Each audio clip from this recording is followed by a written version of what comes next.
Chapter আমাদের কোর্সের water resources and কোয়ালিটির যে চ্যাপ্টারটা, মানে আমার যে পোর্শনটা, তার মধ্যে লাস্ট চ্যাপ্টার যে ক্লাইমেট চেঞ্জ, ওটা আজকে আমরা শুরু করবো এবং আশা করছি আজকেই শেষ হয়ে যাবে। কারণ ক্লাইমেট চেঞ্জ সম্বন্ধে তোমরা ফার্স্ট ইয়ারে বলো, মানে প্রত্যেকটা ইয়ারে কিছু না কিছু পড়ছো, চ্যাপ্টার পড়ছো বা কোর্স পড়ছো। তো আমরা মেইনলি ফোকাস করবো আমাদের ক্লাইমেট চেঞ্জের যে ইফেক্টটা ওয়াটার রিসোর্সের উপরে বা এটা কিভাবে ম্যানেজ করা যায় সেটার উপর ডিপেন্ড, সেটাই আমরা ফোকাস করবো বা আমরা স্টাডি করবো আমাদের এই কোর্সে। তো আমরা প্রথমে আগে একটু বলি যে ক্লাইমেট চেঞ্জটা কি। আমরা জানি যে ক্লাইমেটটা হচ্ছে যে লং টার্ম একটা টেম্পারেচার, ওয়েদার ভেরিয়েশন, এই সবকিছু হচ্ছে আমাদের ক্লাইমেট। আর ওয়েদার হচ্ছে ডেইলি ফোরকাস্ট, যেটাকে বলা হয় ডেইলি চেঞ্জেস। তো ক্লাইমেট চেঞ্জটা যেটা রেফার করে যে long term alteration in temperature, precipitation এবং অন্যান্য যে আসপেক্ট গুলো আছে আমাদের ক্লাইমেটের সিস্টেমের মধ্যে, এই সব কিছু যে লং টার্ম চেঞ্জের কথা বলা হচ্ছে। আর আমরা এটা জানি যে ক্লাইমেট চেঞ্জ মেইনলি দুটা কারণে হয়, বা হিউম্যান অ্যাক্টিভিটিস এর ফলে। তো হিউম্যান অ্যাক্টিভিটিস এর ফলেই আমার কথা শুনতে পাচ্ছ তোমরা? কোনো প্রবলেম হচ্ছে না তো?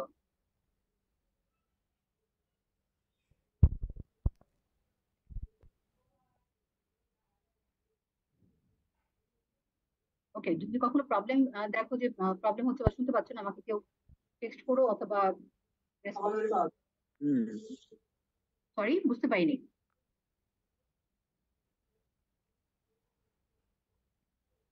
আচ্ছা, ধরে নিচ্ছি, ঠিক আছে। ওকে, তাহলে দেখা যাচ্ছে যে আমাদের ন্যাচারাল কজের জন্য অথবা অ্যান্থ্রোপোজেনিক কজ বা মেইনলি আমাদের অ্যান্থ্রোপোজেনিক অ্যাক্টিভিটির জন্য, হিউম্যান অ্যাক্টিভিটিস এর ফলে আমাদের এই গ্রিন হাউস যে গ্যাস ইমিশন গুলো বাড়ছে বা বিভিন্ন যে অ্যাক্টিভিটিস গুলো আমরা করি, সেই অ্যাক্টিভিটিস এর ফলে দেখা যাচ্ছে যে আমাদের ক্লাইমেট চেঞ্জটা বেশি ত্বরান্বিত হচ্ছে, মানে প্রবলেম গুলো বেশি দেখা যাচ্ছে। তো কজেস গুলো যদি আমরা বলি প্রথমে,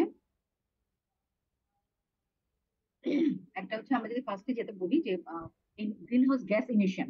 গ্রিন হাউস গ্যাস ইমিশনের ক্ষেত্রে আমরা গ্রিন হাউস গ্যাস গুলো যেগুলো মেইনলি আমরা যে carbon dioxide, methane, nitrous oxide বা ফ্লোরিনেটেড যে গ্যাস গুলো আছে, কার্বন, কার্বন, এই সব কিছু যে গ্রিন হাউস গ্যাস গুলো আছে, সেই গ্যাস গুলো আমাদের বিভিন্ন অ্যাক্টিভিটিস এ পড়ে।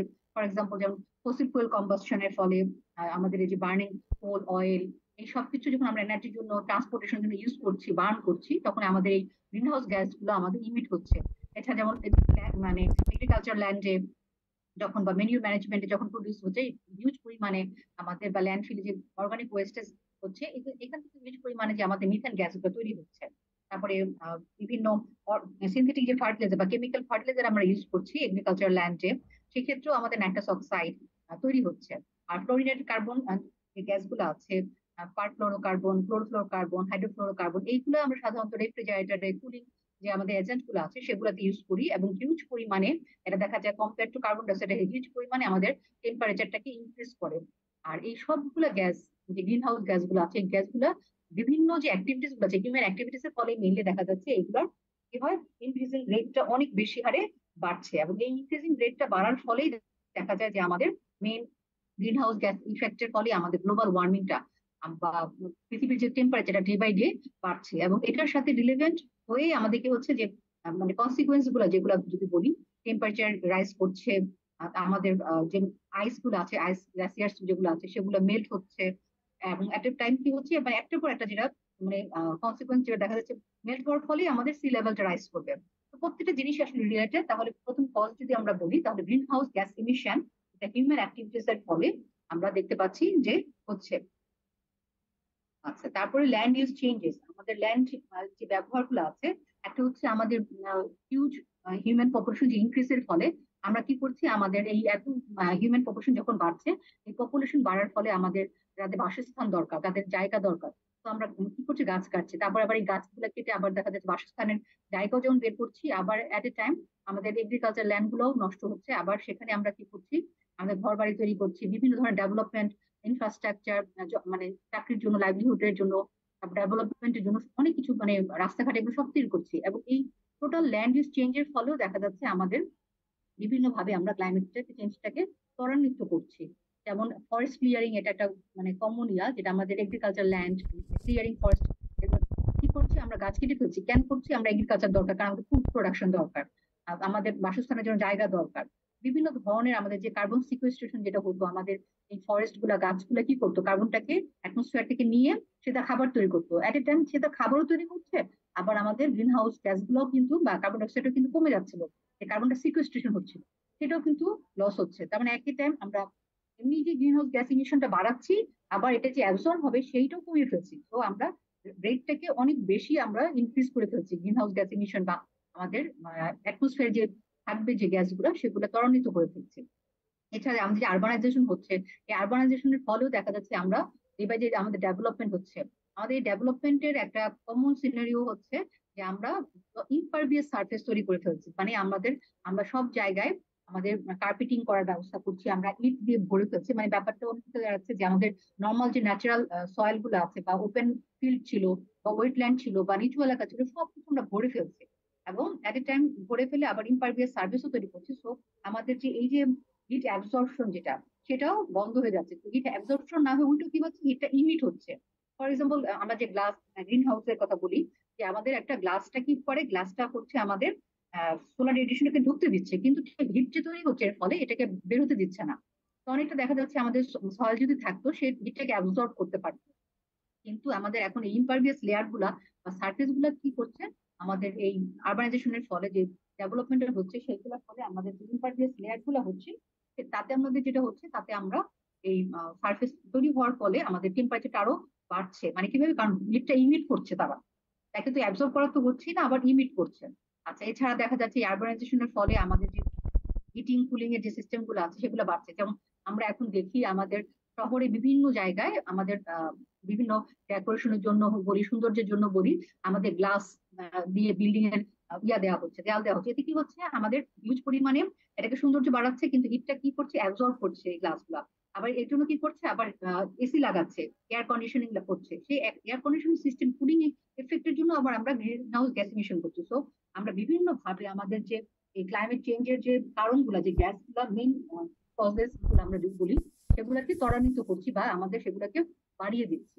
আচ্ছা, এছাড়া দেখা যাচ্ছে আমাদের যে ইন্ডাস্ট্রিয়াল অ্যাক্টিভিটি গুলো আছে, আমাদের বিভিন্ন ধরনের এনার্জি কনজাম্পশন, ম্যানুফ্যাকচারিং, কনস্ট্রাকশন পারপাজে যে আমরা এনার্জি গুলা ইউজ করি, সেই এনার্জি গুলা ইউজ করার ফলে যে ফসিল ফুয়েল বার্ন করছি, সেটাও কি করছে, হিউজ পরিমাণ কার্বন ডাইঅক্সাইড কন্ট্রিবিউট করছে এনভায়রনমেন্টে। এছাড়া কেমিক্যাল প্রসেস যেগুলো আমাদের বিভিন্ন রিয়াকশন হচ্ছে আমাদের বিভিন্ন ম্যানুফ্যাকচারিং প্রোডাক্ট তৈরি করার জন্য, ফার্টিলাইজার তৈরি করার জন্য, বিভিন্ন ধরনের ইন্ডাস্ট্রিয়াল ইফেক্টের ক্ষেত্রে দেখা যাচ্ছে আমরা হিউজ পরিমাণে কি করছি, এই গ্যাস গুলা অ্যাটমসফিয়ারে ছেড়ে দিচ্ছি। আচ্ছা, এছাড়া আমাদের ট্রান্সপোর্টেশনের ক্ষেত্রে আমাদের বিভিন্ন ভেহিকেলে আমরা কি করছি, আমাদের ফসিল ফুয়েল বার্ন করছি আমাদের গ্যাস তৈরি করার জন্য, আমরা মিথেন গ্যাস ইউজ করছি। সেগুলো কি হচ্ছে, বার্ন হয়ে আবার অ্যাটমসফিয়ারে ফিরে যাচ্ছে। আলটিমেটলি আমাদের ওভারঅল যদি আমরা বলি, আমাদের ইন্ডাস্ট্রিয়াল অ্যাক্টিভিটিস এর ফলে, আমাদের ল্যান্ড ইউজ চেঞ্জের ফলে, আমাদের গ্রিন হাউস গ্যাস ইমিশনের ফলে আমাদের কি হচ্ছে, আমাদের গ্রিন হাউস গ্যাস গুলা বা এই রিলিভেন্ট গ্যাস গুলো আমাদের একটা আমরা ইমিটও করছি, প্লাস এটা যাতে আমরা অ্যাবসর্ব না হতে পারে সেই ব্যবস্থাটাও আমরা দূর করে ফেলছি, যার জন্য আমাদের ক্লাইমেট চেঞ্জের প্রভাবটা বাড়ছে। এছাড়া যেমন এগ্রিকালচার বিভিন্ন প্র্যাকটিস যেগুলো আছে, লাইভ স্টক প্রোডাকশনের ক্ষেত্রে মিথেন ইমিশন হচ্ছে, তারপরে ম্যানিউর ম্যানেজমেন্টের ক্ষেত্রে ম্যানিউর স্টোর করা, ট্রিটমেন্ট প্রসেস করা, এই ক্ষেত্রেও কিন্তু আমাদের অনেক হিউজ পরিমাণ দেখা যাচ্ছে মিথেন, নাইট্রাস অক্সাইড গ্যাসগুলো ইমিট হচ্ছে। প্রোডাকশনের ক্ষেত্রে যখন আমরা দেখতে পাচ্ছি আমরা বিভিন্ন ধরনের ফার্টিলাইজার ইউজ করছি, কারণ আমাদের ফুড প্রোডাকশন অনেক বাড়াতে হচ্ছে, কারণ আমাদের পপুলেশন অনেক ইনক্রিজ করছে। তো আমাদের যেখানে আগে হয়তো আমাদের একটা জমিতে ল্যান্ডে একটা ফসল তৈরি করলেই হতো, মানে সেক্ষেত্রে আমাদের এখন মিনিমাম 3টা ফসল তৈরি করতে হচ্ছে খাবারের ডিমান্ড, ফুড সাপ্লাই এর জন্য। এই যে প্রোডাকশনটা তৈরি করার জন্য কি করতে হচ্ছে, আমাদের যে সয়েলের যে ক্যাপাসিটি, নিউট্রিয়েন্ট সাপ্লাই এর, সেই ক্যাপাসিটি থাকছে না। তখন কি করতে হচ্ছে, আমাদের বাইরে থেকে আমাদের অ্যাডিশনাল যে ফার্টিলাইজার আছে, কেমিক্যাল ফার্টিলাইজার, সেগুলোকে ইউজ করতে হচ্ছে। যেমন ফর এক্সাম্পল নাইট্রোজেন, যেটা হিউজ পরিমাণে আমাদেরকে প্ল্যান্টের জন্য লাগে, প্ল্যান্টের গ্রোথের জন্য। সেই হিউজ পরিমাণ প্ল্যান্টে এই ফার্টিলাইজারটা যখন আমরা ইউজ করছি ফার্টিলাইজারটা, তখন এই নাইট্রাস অক্সাইড ইমিশন হচ্ছে। আচ্ছা, এছাড়াও দেখা যাচ্ছে বিভিন্ন অ্যানারোবিক ডিকম্পোজিশনের ক্ষেত্রে আমাদের আইস ফিল্ডে দেখা যাচ্ছে মিথেন গ্যাস ইমিট করছে। আচ্ছা, এছাড়া এনার্জি প্রোডাকশনের ক্ষেত্রে আমাদের বিভিন্ন পাওয়ার প্ল্যান্টে যখন আমরা কোয়লা এগুলো যখন বার্ন করছি, তখন আমাদের ইলেকট্রিসিটি জেনারেট করার জন্য সেগুলো আমরা কি করছি, কার্বন ডাইঅক্সাইড ইমিট করছি। যেমন আমাদের ট্রেন বা বিভিন্ন ধরনের আগে দেখা যেত কয়লা দিয়ে মানে জ্বালানি তো তৈরি করা হতো, তাহলে কি হতো, আলটিমেটলি আমাদের যে ফসিল ফুয়েলটা যে বার্ন করছি, আমাদের কিন্তু এই এনার্জিটা বার্ন করার ফলে আমাদের, হ্যাঁ, আমাদের ট্রান্সপোর্টেশন যেমন হচ্ছে, কিন্তু আমাদের এনভায়রনমেন্টে সেই গ্যাস মানে কার্বন ডাইঅক্সাইড ইমিশনটা বা এন্ট্রিটা কার্বন ডাইঅক্সাইডের বাড়ছে। এছাড়া বিভিন্ন ধরনের অয়েল এক্সট্রাকশন, রিফাইনিং যে প্রসেস গুলো আছে, এই ধরনের ইন্ডাস্ট্রিয়াল যে প্রসেস গুলো আছে, সেক্ষেত্রেও আমরা কি করছি, আমাদের লিমিট হচ্ছে হিউজ পরিমাণে কার্বন ডাইঅক্সাইড এনভায়রনমেন্টে।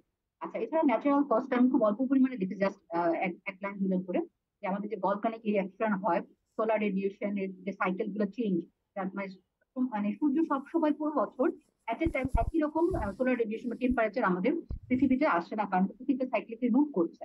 এই যে সোলার রেডিয়েশন যে সাইকেলটা আছে সেটার উপর ডিপেন্ড করেও আমাদের কি হচ্ছে, কার্বন ডাইঅক্সাইড ইমিশনের কথা বলা হচ্ছে, সরি ক্লাইমেট চেঞ্জের কথা বলা হচ্ছে, সেটাও হচ্ছে, ওশান কারেন্টের কথা বলা হচ্ছে। কিন্তু এই ন্যাচারাল কজ গুলো খুবই অল্প পরিমাণে আমাদের আসলে যে ক্লাইমেট চেঞ্জের জন্য যে কার্বন ডাইঅক্সাইডের কথা বলি বা অ্যারোসলের কথা বলি, সেগুলো খুব অল্প পরিমাণে আসলে আমাদের অ্যাটমসফিয়ারে ইনপুট করে। কিন্তু বাকি যে অ্যান্থ্রোপোজেনিক যে অ্যাক্টিভিটিস গুলো আমরা এতক্ষণ করলাম, এবং বিভিন্ন ম্যানুফ্যাকচারিং এর জন্য, বিভিন্ন ধরনের আমাদের ট্রান্সপোর্ট ফ্যাসিলিটির জন্য, আরবানাইজেশনের জন্য, আমাদের এগ্রিকালচার প্র্যাকটিসের জন্য, আমাদের বিভিন্ন ধরনের ডেভেলপমেন্ট অ্যাক্টিভিটিস এর জন্য, এনার্জি প্রোডাকশনের জন্য, সব কিছুটা আমাদের কি করছে, আমাদের এনভায়রনমেন্টে যে গ্যাস গুলা বা যে কারণগুলা আমাদের মানে এনার্জি কনজাম্পশনের জন্য আমাদের বিভিন্ন ধরনের যে গ্রিন হাউস গ্যাস গুলো আমাদের এনভায়রনমেন্টে অ্যাড করছে।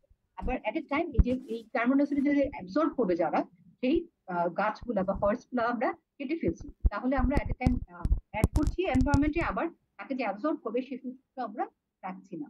পরীক্ষায় যদি কজেস আসে তাহলে তোমরা প্রথমে এভাবে লিখবে যে আমাদের দুই ভাবে মেইনলি আমাদের গ্রিন হাউস গ্যাস বা ক্লাইমেট চেঞ্জের যে মেইন কারণগুলা সেগুলা দুই ভাবে তৈরি হয়, একটা হচ্ছে ন্যাচারাল কজ আর একটা হচ্ছে অ্যান্থ্রোপোজেনিক। তাহলে ন্যাচারাল কজ এক দুই লাইন বা জাস্ট একটা প্যারাগ্রাফ লিখতে হবে। আর অ্যান্থ্রোপোজেনিকের ক্ষেত্রে আমি সেক্টর করে জাস্ট একটা দুটো বুলেট পয়েন্টে মেইন হাইলাইট করার চেষ্টা করেছি। পরীক্ষা আসলে আরেকটু ডেসক্রিপটিভ ওয়েতেও লিখবে, যে কজগুলাকে ধরে মানে সেক্টর ওয়াইজ ধরে লিখলে তাহলে তোমাদের জন্য মনে থাকবে, প্লাস হচ্ছে পরীক্ষা মিস করবে না। কারণ আমি তোমাদের ইন কোর্সের খাতা যেটা দেখলাম, অনেক ক্ষেত্রে তোমরা আসলে কি বলবো, হয়তো বা হেডিং ঠিক রেখেছো, ভিতরে লেখা ঠিক নাই, আবার অনেকের মানে প্রশ্ন বুঝতে পারো না নাকি আল্লাহ জানে, বেশিরভাগ ক্ষেত্রে মানে এই প্রবলেম গুলো হয়েছে। আচ্ছা, যাই হোক, তাহলে কজের ক্ষেত্রে তোমরা যখন ন্যাচারাল কজ, অ্যান্থ্রোপোজেনিক কজ এইভাবে দুইটা ভাগ করে তারপর তার আন্ডার এক্সপ্লেন করার চেষ্টা করবে। আচ্ছা, এবার আসি আমাদের এই যে ক্লাইমেট চেঞ্জের যে ইফেক্টটা আমরা আমাদের সেক্টরে যে ওয়াটার রিসোর্সে, এটার ইফেক্টটা কি। এই ক্লাইমেট চেঞ্জের ইফেক্টের ক্ষেত্রে আমরা দেখতে পাচ্ছি আমাদের ক্লাইমেট চেঞ্জ যেটা করছে আমাদের ওয়াটার রিসোর্সে সিগনিফিকেন্টলি একটা ইম্প্যাক্ট করে, এবং এই ওয়াটারের অ্যাভেলেবিলিটি, তার কোয়ালিটি, ডিস্ট্রিবিউশন, এই পুরো গ্লোবালি দেখা যাচ্ছে সেই হিউজ পরিমাণে ইম্প্যাক্ট দেখা যায় ক্লাইমেট চেঞ্জের ফলে। কারণ ক্লাইমেট চেঞ্জের ফলে আমরা জানি আমাদের নর্মাল আমরা দেখতে পাচ্ছি আমাদের রেইনফল প্যাটার্নটা চেঞ্জ হয়ে গেছে। আমাদের হয়তো বছরে একটা সময় খুব বৃষ্টিপাত হতো, কিন্তু এখন দেখা যাচ্ছে সেই বৃষ্টিটা হচ্ছে কিন্তু অন্য সময় হচ্ছে, মানে শিফটিং হয়ে গেছে। আচ্ছা, আবার দেখা যাচ্ছে আমাদের যে ন্যাচারাল ক্যালামিটিস গুলা যদি এবার বলি, সাইক্লোন, টর্নেডো, বিভিন্ন ধরনের এই যে ইয়াগুলা হচ্ছিল, সেগুলো কিন্তু অনেক বেড়ে গেছে। তারপরে আমাদের সি লেভেল রাইজ গুলা হচ্ছে। এই যে ওয়াটার রিসোর্স এর ক্ষেত্রে তাহলে দেখা যাচ্ছে আমাদের অ্যাভেলেবিলিটি, কোয়ালিটি, ডিস্ট্রিবিউশন, এই তিনটা প্রত্যেকটা সেক্টরে আমাদের ওয়াটারের কি করছে, ক্লাইমেট চেঞ্জ এফেক্ট করছে। প্রথম চেঞ্জটা আমরা বলছি চেঞ্জেস ইন প্রেসিপিটেশন প্যাটার্ন, যেটা আমি মাত্র বললাম, এটা কি হচ্ছে, শিফট করে ফেলছে। মানে আমাদের প্যাটার্নটা মানে যখন রেনফলটা ছিল, তার ডিস্ট্রিবিউশন বা ইন্টেন্সিটি যতটুকু প্রখরতা ছিল বা ফ্রিকোয়েন্সি ছিল সেটা চেঞ্জ হয়ে গেছে। আচ্ছা, এছাড়া দেখা যাচ্ছে টোটাল হয়তো বা একটা মানে একটা বছরে যত পরিমাণে রেইনফল সেটা হয়তো বা বেড়েছে, কিন্তু দেখা যাচ্ছে চেঞ্জ হয়ে গেছে, মানে টাইমটাও চেঞ্জ হয়ে গেছে। এবং শুধু যে এটা চেঞ্জ হলেই আসলে ক্লাইমেট চেঞ্জ, শুধু প্রেসিপিটেশন প্যাটার্নটা চেঞ্জ হলে যে থেমে থাকছে তা না, এটা চেঞ্জের সাথে সাথে এটার উপর ডিপেন্ডেন্ট যে কোনো ধরনের, যেমন আমাদের ক্রপ গ্রো করার ক্ষেত্রে, আমাদের বিভিন্ন ধরনের ইকোসিস্টেমের ক্ষেত্রে, আমাদের বিভিন্ন ধরনের প্ল্যান্ট গ্রো করার ক্ষেত্রে, সবকিছু কিন্তু এটার উপর সাথে সাথে চেঞ্জ হচ্ছে বা এফেক্টেড হচ্ছে, বা বায়োডাইভার্সিটি গুলো এফেক্টেড হচ্ছে। আচ্ছা, এটার ক্ষেত্রে দেখা যাচ্ছে আমরা এক্সট্রিম যেটা মাত্র বললাম, যে সাইক্লোন, ড্রট, এই সব কিছু দেখা যাচ্ছে এফেক্টেড হচ্ছে। আচ্ছা, আর হাইড্রোলজিক্যাল সাইকেল যে চেঞ্জ যেটা, সেটাও দেখা যাচ্ছে এই প্রেসিপিটেশন যখন চেঞ্জ হচ্ছে, তাহলে অবশ্য স্বাভাবিকভাবে এটা রিলেভেন্ট যে হাইড্রোলজিক্যাল সাইকেল ছিল, যেমন গ্রাউন্ড ওয়াটার রিচার্জের কথা বললাম, তারপরে কি বলে ওটাকে, সার্ফেস ওয়াটার রান অফ এর কথা বলছি, সার্ফেস ওয়াটার বলছি, রান অফ এর কথা বলছি, রিভার ফ্লো কথা বলছি, সবকিছু কিন্তু ওভারঅল হাইড্রোলজিক্যাল সাইকেলটাই চেঞ্জ হয়ে গেছে। এই ওয়াটার অ্যাভেলেবিলিটি, এটা যেহেতু চেঞ্জ হয়ে গেছে, তো ওয়াটার অ্যাভেলেবিলিটি বা সাপ্লাইটাও ডেফিনেটলি চেঞ্জ হবে। কারণ একটা সময় যদি আমাদের গ্রাউন্ড ওয়াটার রিচার্জ না হয়, আমাদের রিভার ফ্লোটা ঠিকভাবে না থাকে, তাহলে তো আমাদের মানে সব জায়গায় ওয়াটার সাপ্লাই প্রপারলি হবে না। আর যদি ওয়াটার সাপ্লাই প্রপারলি না হয়, তাহলে অ্যাভেলেবিলিটিটাও হবে না। যেমন দেখা যাচ্ছে ওয়ার্মার টেম্পারেচারের ফলে আমাদের স্নো যেগুলো আছে সেগুলো মেল্ট হচ্ছে আর্লিয়ার, মানে টাইমের সাথে সাথে যেটা ডিপেন্ড ছিল সেটাও চেঞ্জ হয়ে গেছে।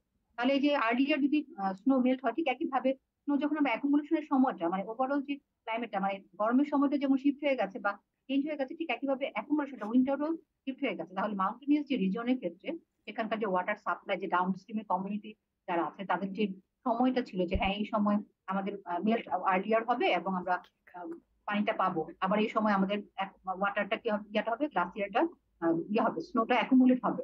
এই জিনিসগুলো কি হচ্ছে, চেঞ্জ হয়ে গেছে। সো অ্যাভেলেবিলিটিটাও তাদের ডাউনস্ট্রিম যে কমিউনিটি আছে তাদেরও অ্যাভেলেবল ওয়াটারটাও ডিপেন্ড চেঞ্জ হয়ে গেছে।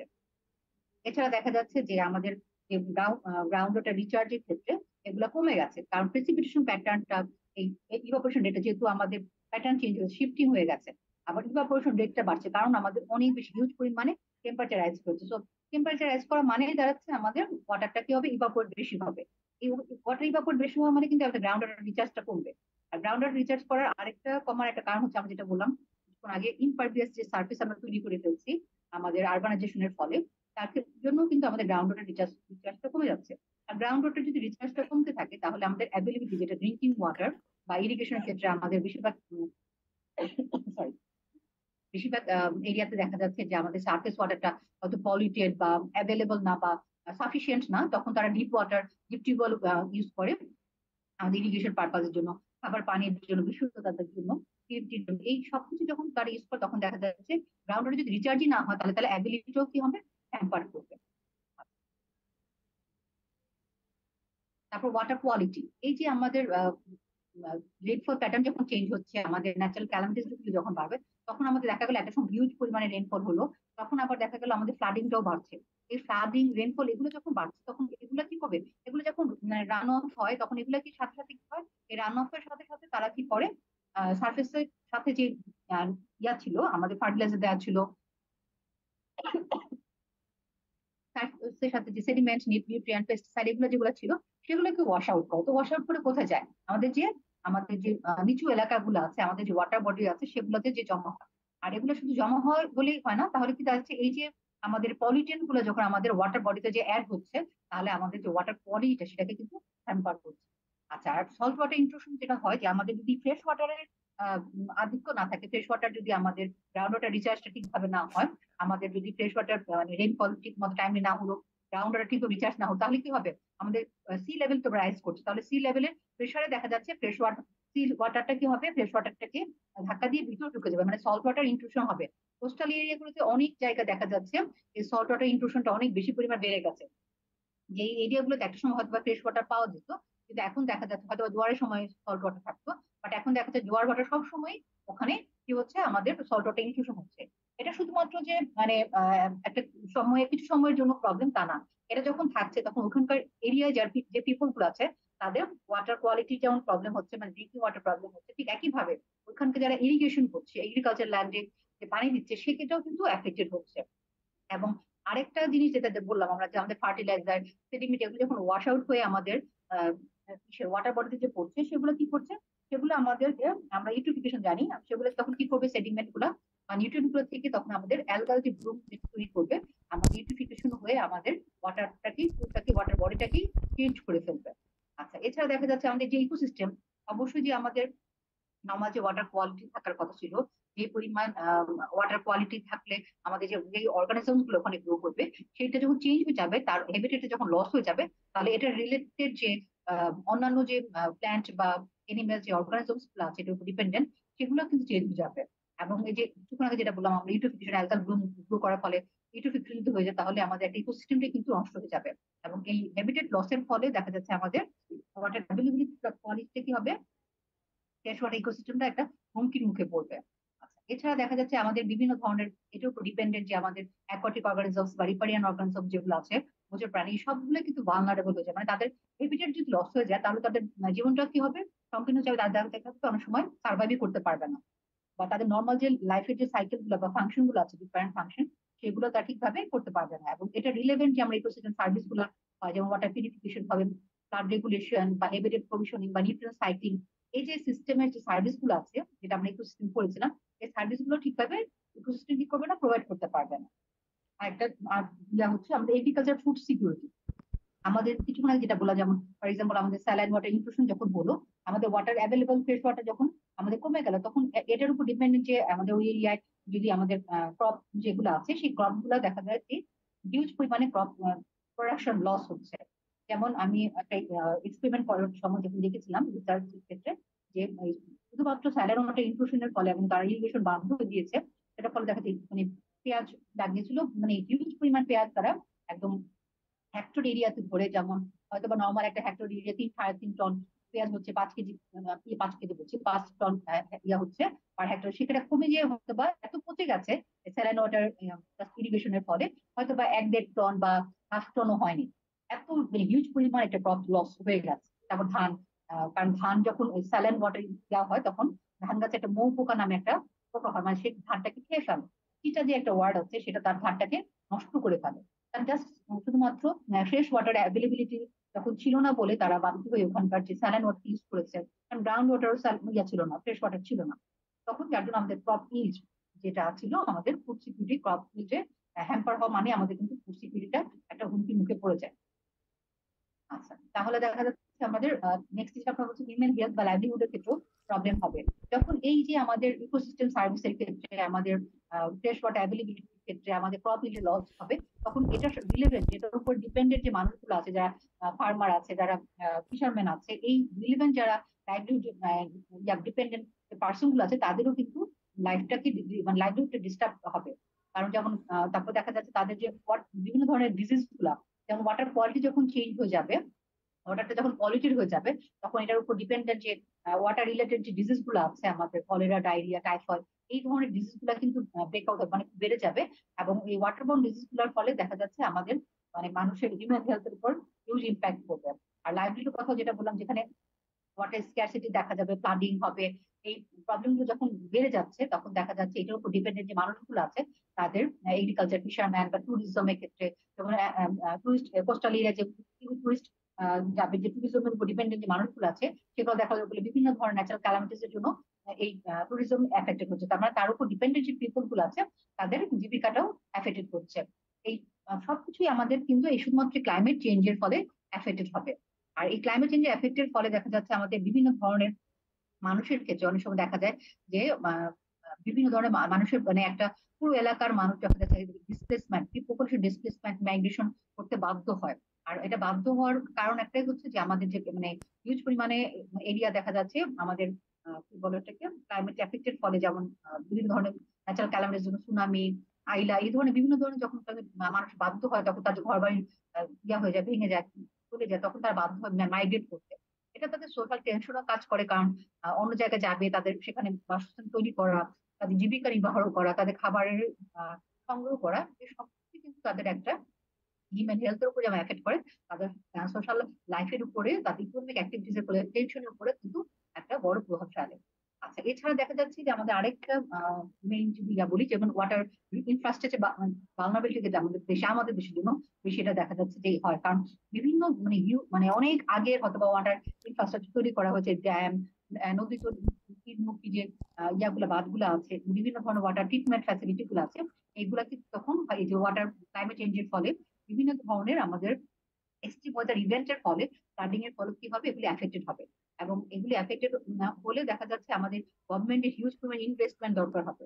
তাহলে এটা শুধুমাত্র যে মানে হিউম্যান হেলথের উপর এফেক্ট করবে, আমাদের ফুড সিকিউরিটির উপর এফেক্ট করবে, আমাদের ন্যাচারাল বায়োডাইভার্সিটির উপর এফেক্ট করবে, ইকোসিস্টেমের উপর এফেক্ট করবে তা না, এটা আমাদের গভর্নমেন্টের ওভারঅল ইকোনমিক অ্যাক্টিভিটিস এর উপরেও কিন্তু ইফেক্ট হবে। কারণ এই যে নতুন করে বাঁধ তৈরি করা, নতুন করে আশ্রয় নির্মাণ করে দেওয়া মানুষগুলোর জন্য, এইসব কোস্টাল এরিয়া পিপল গুলোর জন্য, অথবা এই যে তাদের কমিউনিটিকে একটা মানে শেল্টার এরিয়া তৈরি করে দেওয়ার জন্য কিন্তু গভর্নমেন্টের তখন ইনভেস্টমেন্ট লাগবে। তাহলে ওভারঅল আমাদের ফুড সিকিউরিটির উপর যেমন প্রবলেম করবে, হিউম্যান হেলথের প্রবলেম হবে, আমাদের এগ্রিকালচারাল ক্রপ ইল্ডের যেমন প্রবলেম হবে, আমাদের ইনফ্রাস্ট্রাকচার ভালনারেবিলিটির ক্ষেত্রে গভর্নমেন্টেরও কিন্তু হিউজ পরিমাণ ইনভেস্টমেন্ট হবে।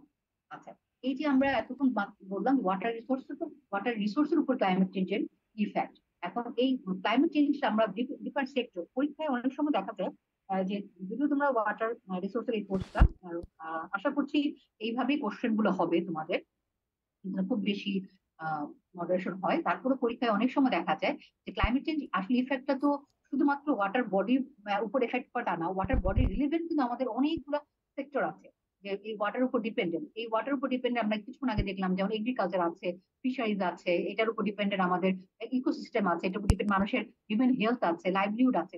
এই সবগুলো সেক্টরই কিন্তু আমাদের এই ক্লাইমেট চেঞ্জের উপরে ক্লাইমেট চেঞ্জ এফেক্টের দ্বারা ক্ষতিগ্রস্ত হচ্ছে। এবং এই ক্লাইমেট চেঞ্জের ইফেক্টের জন্য আমাদের পরীক্ষায় অনেক সময় দেখা যাচ্ছে তোমাদের একটা সেক্টর উল্লেখ করে দিতে পারে, একটা বা দুটো সেক্টর উল্লেখ করে দিতে পারে। অথবা যদি সেক্টর উল্লেখ করে না দেয়, তোমার জেনারেল যদিও আসে পরীক্ষায় যে ক্লাইমেট চেঞ্জ ইফেক্ট গুলো আলে, তখনও তোমরা যে আমি কিছুটা যেটা পড়লাম ওয়াটার রিসোর্সের যদি উল্লেখ করে দেয় তাহলে ওটা লিখবে। আর যদি সেক্টর ওয়াইজ উল্লেখ করে দেয় যে না, শুধু ওয়াটার রিসোর্সের কথা উল্লেখ না করে সেক্টর ওয়াইজ বলবো, কারণ ওয়াটারের সাথে রিলেভেন্ট যেমন এগ্রিকালচার আমরা পড়বো, ফিশারিজ পড়বো, ফরেস্ট্রি পড়বো, কোস্টাল এরিয়া বলি, সি লেভেল রাইজ বলি, আমাদের ওয়েটল্যান্ড ম্যানেজমেন্ট বলি, থার্মাল শিফট বলি, স্ট্রং ইন্টেন্সিটি বলি, সবকিছুই কিন্তু কি হবে আমাদের এই ওয়াটারের দ্বারা এই এফেক্টেড বাই দ্য রিলেটেড। তো ক্লাইমেট চেঞ্জ যদি ওয়াটার রিসোর্সের উপর এফেক্ট করে, তার মানে আলটিমেটলি এগুলো কিন্তু এগুলাকেও এফেক্ট করবে। আচ্ছা, প্রথমে দেখা যাচ্ছে আমাদের এই ক্লাইমেট চেঞ্জ বিভিন্ন সেক্টরে যেমন ইফেক্ট করে, প্রথম আমরা পড়বো এগ্রিকালচারের উপরে। আমি খুব সংক্ষেপে জাস্ট একটা দুটো পয়েন্ট করে দিয়ে দিয়েছি, তোমরা পরীক্ষা আরেকটু ডিটেলস লিখবে, কারণ পরীক্ষায় একটা সেক্টর বা দুইটা সেক্টর যদি দেয় তাহলে আরেকটু ডেসক্রিপটিভ লিখতে হবে। কিন্তু পরীক্ষা যদি ধরো মানে একদম জেনারেল দিল, বড় প্রশ্ন আসলো, তখন তোমরা হয়তো ছোট করে লিখতে হবে। তবে চেষ্টা করবে যদি শুধুমাত্র ইম্প্যাক্ট চায় তাহলে ইম্প্যাক্টটুকু লিখবে। কিন্তু আমি এখানে যখন দিয়েছি, আমি ইম্প্যাক্টের পাশাপাশি অ্যাডাপ্টেশন স্ট্র্যাটেজি এক দুই লাইন করে দেওয়ার চেষ্টা করছি। কারণ পরীক্ষায় ইম্প্যাক্ট আসবে এমন নয়, সে অনেক সময় আসতে পারে ইম্প্যাক্ট এন্ড ম্যানেজমেন্ট, বোথ দুইটাই আসতে পারে। তাহলে শুধু ইম্প্যাক্ট আর ম্যানেজমেন্ট, ইম্প্যাক্ট আসলে তো ভালো, শুধু ইম্প্যাক্ট লিখবে। আর যদি সাথে ম্যানেজমেন্ট আসে তাহলে ম্যানেজমেন্ট ওভাবেই লিখতে হবে। তাহলে ফার্স্ট আমরা যদি এগ্রিকালচার বলি, আমরা কিছুক্ষণ আগে যে কথাগুলো বলছি এগুলাই আসবে, চেঞ্জ হবে তা না, এগুলাই আসবে। যেমন আমাদের প্রথম হচ্ছে প্রেসিপিটেশন প্যাটার্ন। এগ্রিকালচারটা আমাদের দেশে যদি আমি আমাদের কান্ট্রির কথা বলি, তাহলে আমাদের দেশে কিন্তু ওয়াটার আমাদের বলে দাও রেইনফেড না ইরিগেশন একটা। আমাদের খুব বেশি। মানে আমাদের দেশে মনে আমরা পড়তেছে না বৃষ্টির উপর কোনটা কি ডিপেন্ড যেন করে বলে। আমাদের মানে আমাদের যখন ধান চাষ হয়, তখন এমন ধান চাষ করা হয় অনেক সময় যেটা, হ্যাঁ, এই যে জুন মাস অনেক বৃষ্টি হবে, এইটার উপর ডিপেন্ড করে যে গাছটা এই ধানটা অনেক পরিমাণে পানি লাগে, তখন এই টাইমটাই ইয়ে করা হয়, সিজনে করা হয়। তাহলে এই যে বিভিন্ন ধরনের এগ্রিকালচার যে প্রোডাক্ট গুলো আছে, যেমন উইন্টারে এমন ধরনের প্রোডাক্ট গুলো আমাদের এগ্রিকালচার প্রোডাক্ট পাওয়া যাবে, তৈরি হয়, এখন তো সারা বছরই পাওয়া যায়, যেগুলোতে আমাদের খুব একটা ইরিগেশন লাগে না, কারণ উইন্টারে এমনিতেও পানির অ্যাভেলেবিলিটি কম থাকে। সো উইন্টারে আমাদের দেখা যাচ্ছে বেশি বিভিন্ন ধরনের শাকসবজি যেগুলো আমাদের খুব বেশি পাওয়া যায়, কারণ এগুলোতে ওয়াটার খুব একটা লাগে না। আচ্ছা, তাহলে এগ্রিকালচারের ফার্স্ট যদি আমি বলি ইম্প্যাক্টের ক্ষেত্রে, অবশ্যই প্রেসিপিটেশন প্যাটার্নটা চেঞ্জ হয়ে গেছে। আমরা বললাম যে রেইনফলের ফলে প্রেসিপিটেশন প্যাটার্ন যদি চেঞ্জ হয়, ফর এক্সাম্পল যেমন এখন ইরিগেশন, আমাদের ধান গাছ বড় হচ্ছে, এখন আমাদের ইরিগেশন লাগবে, ফার্টিলাইজার অ্যাপ্লাই করা হচ্ছে, ইরিগেশন লাগবে, ওই সময় যদি রেইনটা হয় তখন ভালো। আবার যদি দেখা যাচ্ছে না, পরে হয়ে যাচ্ছে, যখন ধানটা পেকে যাচ্ছে তখন হচ্ছে, তখন কিন্তু আবার ক্ষতি। তাহলে আমাদের এই যে রেনফল প্যাটার্নটা চেঞ্জ হওয়ার ফলে, প্রেসিপিটেশন প্যাটার্নটা চেঞ্জ হওয়ার ফলে আমাদের কি হচ্ছে, ক্ষতিগ্রস্ত হচ্ছে। আবার ঠিক একইভাবে আমাদের এক্সেস রেইনফল যেমন আমাদের ক্ষতি করছে, ফ্লাডিংটা প্রবলেম করছে, আবার এট এ টাইম আমাদের যখন এই ক্লাইমেট চেঞ্জের ফলে ড্রপ হচ্ছে আমাদের খরা দেখা যাচ্ছে, সেটাও কিন্তু আমাদের দেখা যাচ্ছে হিউজ পরিমাণ আমাদের ক্রপ লস হচ্ছে, কারণ পানি থাকছে না, আমাদের ইরিগেশনও হচ্ছে না, সেক্ষেত্রেও কিন্তু আমাদের এগ্রিকালচারটা অনেক এফেক্টেড হচ্ছে। এর বাইরে দেখা যাচ্ছে বিভিন্ন টেম্পারেচার ইনক্রিজের ক্ষেত্রে, পেস্ট ডিজিজ এগুলো বেড়ে যাওয়ার ক্ষেত্রে, কারণ অনেক টেম্পারেচারে দেখা যাচ্ছে বিভিন্ন ধরনের প্যাথোজেন গ্রো করে, সেই প্যাথোজেন যদি হঠাৎ করে এরকম গ্রো করে, তখন দেখা যাচ্ছে আমাদের ক্রপ লস দেখা যায়। আর টেম্পারেচার বাড়ার ফলে দেখা যাচ্ছে কোনো কোনো ক্রপ আছে যেগুলো হয়তো বা আচ্ছা, টেম্পারেচার মাইনাসে চলে টলারেন্ট যাচ্ছে। ভ্যারাইটি না, সেগুলো কি হয় তখন ক্ষতিগ্রস্ত হয়। অথবা অনেক সময় যেমন হিউজ এরিয়াতে মানে পরিমাণে দেখা যাচ্ছে ক্রপ লস হয়ে যাবে, নষ্ট হয়ে যায়। তারপর সয়েল ডিগ্রেডেশন হচ্ছে, এক্সট্রিম ওয়েদারের ফলে যখন মেঘের ফলে কিন্তু সয়েল ইরোড হয়ে যাচ্ছে।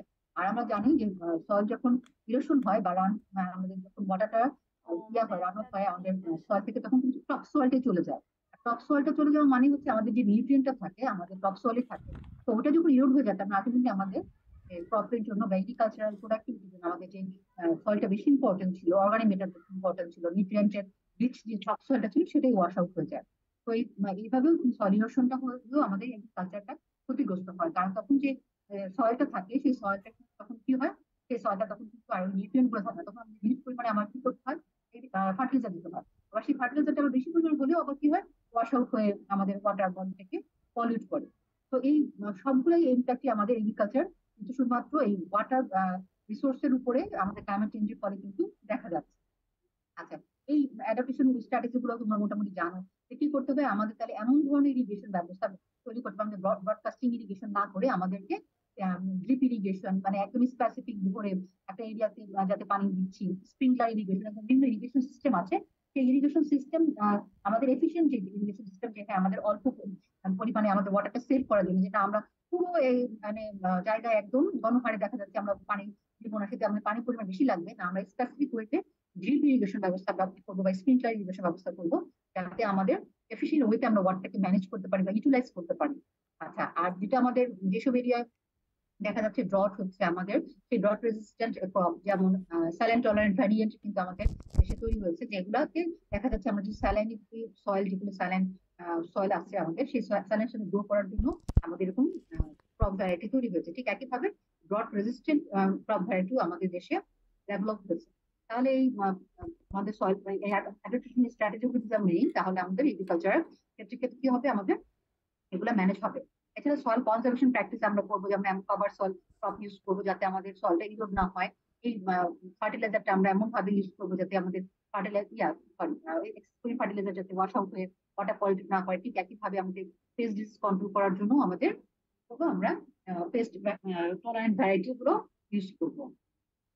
আচ্ছা, এবার ইম্প্যাক্ট অন ফিশারিজ এর ক্ষেত্রে যদি আমরা বলি, এখন আমাদের যখন ক্লাইমেট চেঞ্জ হয়ে যাচ্ছে, টেম্পারেচার বেড়ে যাচ্ছে, তখন ওশনে যখন টেম্পারেচারটা বেড়ে যায় বা ওয়ার্ম হয়ে যায়, তখন সেখানকার যে নর্মাল ফিশ ব্রিডিং গুলা যেগুলো, সেগুলা প্রবলেম হয়। যারা যেই ফিশ গুলা যেই টেম্পারেচারে গ্রো করার কথা, তারা তখন ঠিকভাবে গ্রো করতে পারে না। তখন তাদের ফিশের যে লাইফ সাইকেল সেটা হ্যাম্পার হয়। অনেক সময় ফিশ গুলা দেখা যাচ্ছে ফিশ লস হয়ে যায়, অনেক হিউজ পরিমাণে দেখা যাচ্ছে মাছ মারা যাচ্ছে। অ্যাসিডিফিকেশন যেটা হচ্ছে, আমাদের নর্মাল যে পিএইচ থাকার কথা, আমাদের হায়ার যে কার্বন ডাইঅক্সাইড আমাদের অ্যাটমসফিয়ারে যেহেতু আছে, সেগুলো যখন এখানে ডিজলভ হচ্ছে, তখন এটা কি করছে, আমাদের কার্বন ডাইঅক্সাইড তৈরি করে আমাদের ওশনটাকে অ্যাসিডিফাই করে যাচ্ছে।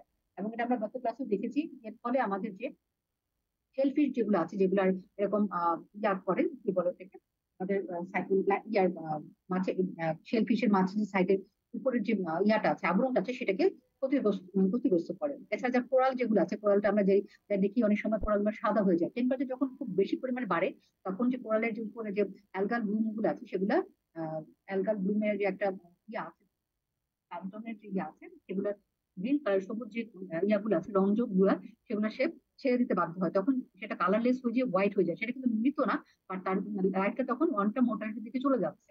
এই কোরাল ব্লিচিংটাও হয় শুধুমাত্র এই টেম্পারেচার রাইজের জন্য। এছাড়া দেখা যাচ্ছে আমাদের ফ্রেশ ওয়াটার যে সিস্টেম গুলো আছে, এই যে আমাদের রিভার ফ্লো বা হায়ার টেম্পারেচার ফলে দেখা যাচ্ছে আমাদের ফ্রেশ ওয়াটারও দেখা যাচ্ছে আমাদের যে নর্মাল হ্যাবিটেট যেগুলো বাসস্থান, আমাদের ব্রিডিং এর যে টাইম গুলো থাকে, সেগুলোও অ্যাফেক্টেড হয়। তাহলে এটার অ্যাডাপ্টেশন ক্ষেত্রে আমাদের যেটা করতে হবে, আমাদের ফিশিং প্র্যাকটিসেস গুলো আছে, আমাদের বিভিন্ন ফিশিং প্র্যাকটিস গুলোর ক্ষেত্রে আমাদের কিছু কন্ট্রোল করতে হবে। যে আমাদের কিছু সময়, যেটা আমরা লাস্ট ক্লাস ইকোসিস্টেমের ক্ষেত্রে দেখেছিলাম, মেরিন রিসোর্সের ক্ষেত্রে দেখেছিলাম, যে আমাদের ওভার ফিশিংটা আমাদের কন্ট্রোল করতে হবে। তারপর ফিশের পপুলেশন যখন যাতে বাড়তে পারে ঠিকভাবে, কারণ বিভিন্নভাবে তারা ক্ষতিগ্রস্ত হয়। সো যেই টাইমটা ব্রিডিং টাইম, সেই ব্রিডিং টাইমটা যাতে আমরা ফিশিংটা ঘোরা থেকে বিরত থাকি, এই ধরনের বিভিন্ন ম্যানেজমেন্ট প্র্যাকটিস গুলো যদি আমাদের নেওয়া হয়, তাহলে দেখা যাবে যে আমাদের বিভিন্ন ভাবে ফিশিং প্র্যাকটিস গুলো যদি আমরা করি, তাহলে আমাদের রিকভার করা পসিবল হবে। আচ্ছা, এছাড়া marine protected area, agriculture development বা মনিটরিং রিসার্চ, এই জিনিসগুলো যদি আমরা বিভিন্ন পরিমাণ রিসার্চ করি, তখন আমরা জানতে পারবো যে হ্যাঁ, এই ধরনের গবেষণা করে আমাদের এই টলারেন্ট ভ্যারাইটি যদি আমরা তৈরি করতে পারি বা চাষ করে, দেখা যাচ্ছে আমরা কিছু পরিমাণ ফিশ যেগুলো অলরেডি এক্সটিংক্ট হয়ে গেছে বা টেম্পারেচার টলারেন্ট হবে, সেগুলো আমরা যদি ইউটিলাইজ করতে পারি বা ম্যানেজ করার জন্য রিসার্চ গবেষণা করে কিভাবে ম্যানেজ করতে পারি আমরা ফিশ পপুলেশনকে, মেরিন ইকোসিস্টেমকে, সেগুলো আমরা ইমপ্লিমেন্ট করতে পারি, তাহলেও আমাদের কি হবে, ফিশারিজটাকে আমরা রক্ষা করতে পারবো। এরপর আসছে ফরেস্ট্রি। ফরেস্ট্রির ক্ষেত্রে আমরা খুব কমন একটা জিনিস দেখতে পাচ্ছিলাম, কি আমরা হিউজ হিউম্যান পপুলেশন যখন বাড়ছে, তার সাথে সাথে আমরা কি করছি, ডিফরেস্টেশনটা খুব বেশি করছি। তো আমাদের ফরেস্ট্রিটা খুব ইফেক্টেড হচ্ছে আমাদের ক্লাইমেট চেঞ্জের ফলে।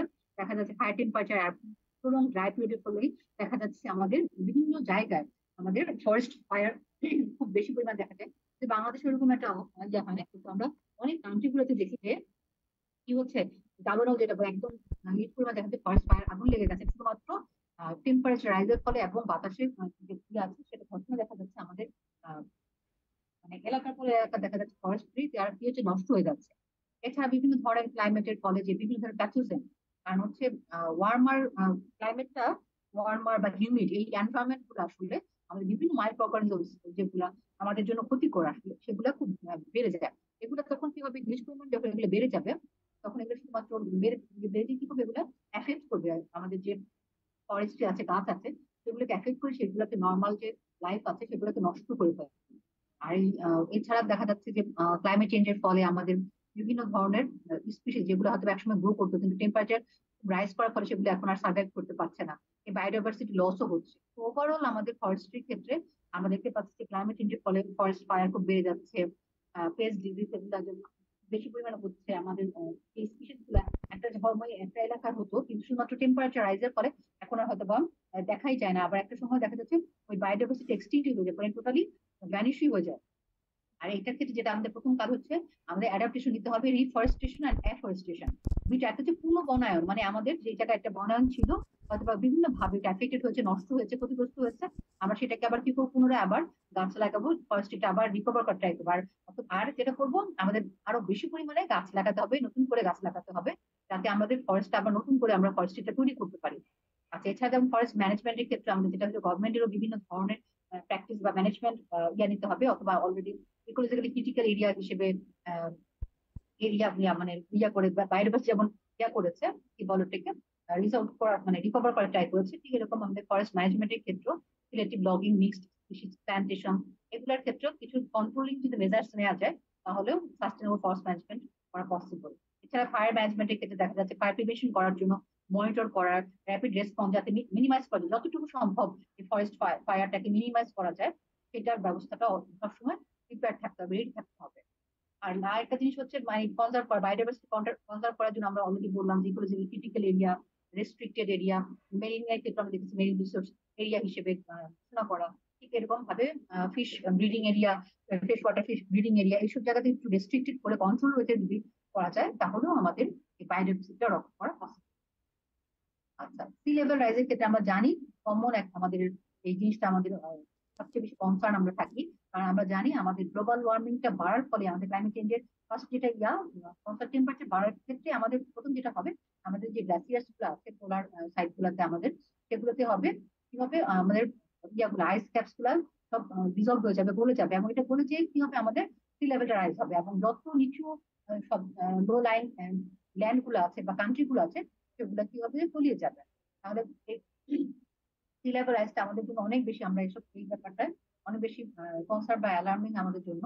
আর এই সি লেভেল রাইজের পর যে কোস্টাল ইরোশন হবে, কারণ কোস্টাল এরিয়া যেগুলো আছে সেগুলোর যে ইনফ্রাস্ট্রাকচার আছে, ঘর বাড়ি আছে, মানুষ আছে, জীবিকা আছে, তার সবগুলোই কি ক্ষতিগ্রস্ত হবে। যেমন বিভিন্ন ধরনের ন্যাচারাল ক্যালামিটিসের জন্য যেমন দেখি এটা মানে ইনস্ট্যান্ট এসে ভ্যানিশ হয়ে যাচ্ছে, আর সি লেভেল রাইজের ক্ষেত্রে কিন্তু ডে বাই ডে যখন সি লেভেল বাড়তে থাকবে, পানির পরিমাণ ভিতরে ইনল্যান্ডের ভিতরে যত ইনক্লুড করবে, ভিতরে ঢুকতে থাকবে, ততই কিন্তু আমাদের ওখানকার ইনফ্রাস্ট্রাকচার গুলো কিন্তু ক্ষতিগ্রস্ত হবে। এছাড়া যেমন সল্ট ওয়াটার ইনক্লুশনের ক্ষেত্রে আমরা যেটা দেখলাম, ফ্রেশ ওয়াটার অ্যাকুইফারটা আমাদের কি হবে, কোয়ালিটিটা চেঞ্জ হয়ে যাচ্ছে, কন্টামিনেট হয়ে যাচ্ছে। ঠিক একইভাবে এগ্রিকালচার ল্যান্ডের জন্য ইরিগেশন ওয়াটার স্কার্সিটিও দেখা দিচ্ছে। এছাড়া আমাদের ফ্লাডিং এর ফলে যেটা হচ্ছে, আমাদের কোস্টাল এরিয়া যখন ফ্লাডিং হচ্ছে, তখন হিউজ পরিমাণ লোকজনের কি হচ্ছে, ডিসপ্লেসমেন্ট অফ কমিউনিটি বা প্রপার্টি, তাদের লস হচ্ছে, তাদের ঘর বাড়ি, জমি, তারপর গবাদি পশু সবকিছু কিন্তু লস হয়ে যাচ্ছে, সেগুলো কিন্তু আর রিকভার হচ্ছে না, নতুন করে আমরা তাদেরকে শুরু করতে পারি। এছাড়া হ্যাবিটেট লস তো আমাদের কমন, যে আমাদের ম্যানগ্রোভ এরিয়া, সল্ট মার্শেস, এগুলো যেগুলো আছে কোস্টাল এরিয়া, যখন সি লেভেল রাইজ হচ্ছে, সেগুলা দেখা যাচ্ছে যত সি লেভেল রাইজ হচ্ছে তখন এইগুলা ডিস্ট্রয় হচ্ছে।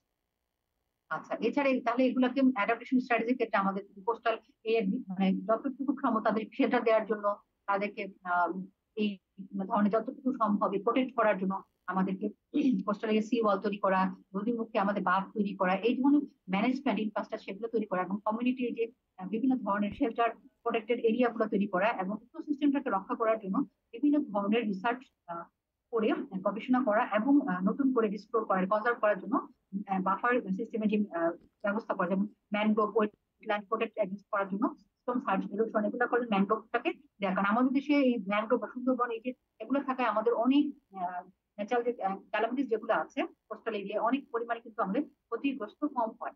তো এগুলোকে আরো বেশি পরিমাণে ইয়া করা, প্ল্যান করা। থার্মাল শিফট, থার্মাল শিফট জিনিসটা কি, আমাদের টেম্পারেচার যে চেঞ্জ হয়, এটি হচ্ছে, এটাকে বলা হয় থার্মাল শিফট। ওটা অনেক সময় তোমার শর্ট নোট হিসেবেও আসতে পারে থার্মাল শিফট। জাস্ট বলে দিল থার্মাল শিফটটা কি। তাহলে যে ক্লাইমেট চেঞ্জের ফলে আমাদের যে বিভিন্ন টেম্পারেচার চেঞ্জ হচ্ছে, এটাই হচ্ছে থার্মাল শিফট। এবং এটার ইফেক্ট কিন্তু বিভিন্ন সিস্টেমে, ফিজিক্যাল, কেমিক্যাল, বায়োলজিক্যাল, বিভিন্ন ধরনের সিস্টেমে কিন্তু আমাদের পড়ছে। যেমন একটা যদি আমি কেমিস্ট্রি একটা এক্সাম্পল দিয়ে বলি, যে একটা রিয়াকশনে যদি আমাদের টেম্পারেচার চেঞ্জ হয়ে যায়, তাহলে রিয়াকশনটা কিন্তু বিভিন্ন ভাবে তার গতিটা কিন্তু চেঞ্জ হয়ে যাবে। সেই একইভাবে এখানে দেখা যাচ্ছে যে আমাদের ক্লাইমেট চেঞ্জের ফলে সামার শিফটের ফলে আমাদের বিভিন্ন প্রসেসে দেখা যাচ্ছে এফেক্ট হবে, যেমন টেম্পারেচার কিভাবে বেড়ে যাবে, মেইন ইয়াটা যেমন গ্লোবাল ওয়ার্মিং। এটা আমরা জানি আমাদের টেম্পারেচার ক্লাইমেট চেঞ্জের ফলে গ্লোবাল টেম্পারেচার ওভারঅল যে টেম্পারেচার সেটা বেড়ে যাবে, এবং এটা বাড়ার ফলে আমাদের কমন যে সিমটমটা আমরা দেখতে পাচ্ছি ঢাকা শহরে, আমরা এগুলো এখন এখন কমন ফেস করছি। আর আগে আমরা যতটা ফেস করতাম না, ইদানিং আমরা খুব বেশি ফেস করছি হিট ওয়েভস। আমরা হিট ওয়েভসটা খুব বেশি দেখছি শুধুমাত্র গ্লোবাল ওয়ার্মিং এর ফলে হচ্ছে। এবং এই হিট ওয়েভসটা যখন বাড়ছে তার এটাই কিন্তু human health, agriculture, energy demand সবকিছুর উপরে কিন্তু এফেক্ট করছে। কারণ আমাদের হিট ওয়েভটা হওয়ার ফলে আমাদের দেখা যাচ্ছে আমাদের হিউজ পরিমাণ এনার্জি, মানে আমাদের ইলেকট্রিসিটি কনজাম্পশন রেট অনেক বেড়ে গেছে।